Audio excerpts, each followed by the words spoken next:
Teacher लोग मारते बहुत थे। हम अभी मारते हैं। आप मारते हो? हाँ, पूरा बिना मारे छोड़ ही नहीं सकते। इंसान जो होता है जब तक पीटे, मार से भूत भाग जाता है। अरे तो जो दिल्ली बम्बई की स्कूल है, यहाँ ह्यूमन राइट वायलेशन और फलाना ढिमकाना अब तो चलता है, पेरेंट्स को भी अलाउड नहीं है।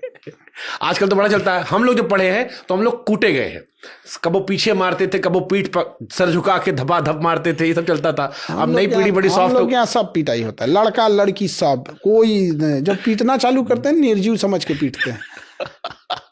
कोई दिक्कत नहीं, एक आदमी मुकदमा लड़ लेगा आदमी, ठीक है वो, लेकिन बच्चों का भविष्य बनाने के लिए पीटना पड़ेगा तो पीटेंगे।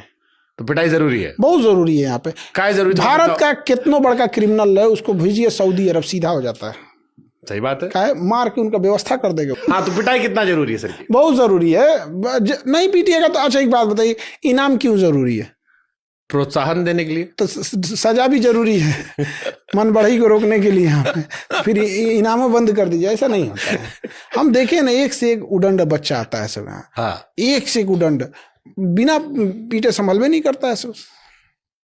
आखिरी बार कब कूटे थे और कैसे कूटे थे, वो थोड़ा बताओ ना। कौन कौन वाला मार मार? जैसे एक तो होता था हमारे टाइम में कि यहाँ पेंसिल लग के दबा देना, एक होता था मुंडी पकड़ के झुका के कूट देना, एक पीछे मारना ताकि लाल रहे, दिखाई ना पड़े। फ्राइडे के दिन पीटे थे। कैसे, कौन से वाला पिटाई?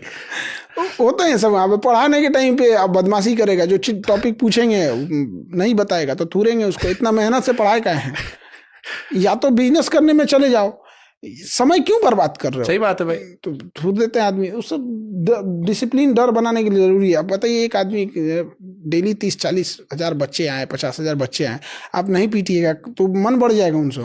उनको पता होता है कि डिसिप्लिन में रहना बहुत जरूरी है। सही बात। अच्छा, आपकी कोचिंग को लेकर एक बड़ी चर्चा चलती है। जब मैं गया, क्योंकि मैं यहाँ पे कोचिंग सेंटर आया था और बड़े सारे बच्चे मिले, और आप भी कह रहे हैं गरीबों का पढ़ाते हैं। क्या रुपए लेते हो आप फीस पढ़ाने का? बहुत सस्ता होता है। वो हमारे यहाँ 1.5 साल पढ़ लेता है 6,000 में।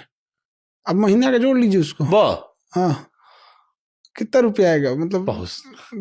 महीना का एक एक ऐसा बैच है, जैसे मैप पढ़ेगा वो 3 महीना पढ़ेगा 200 रुपये में। 200 रुपये में 3 महीना पढ़ेगा। कहीं बैठो, आगे बैठो, पीछे बैठो, कहीं बैठ जाओ यहाँ पे, 200 रुपये में 3 महीना पूरा मैप पढ़ के चल जाता है।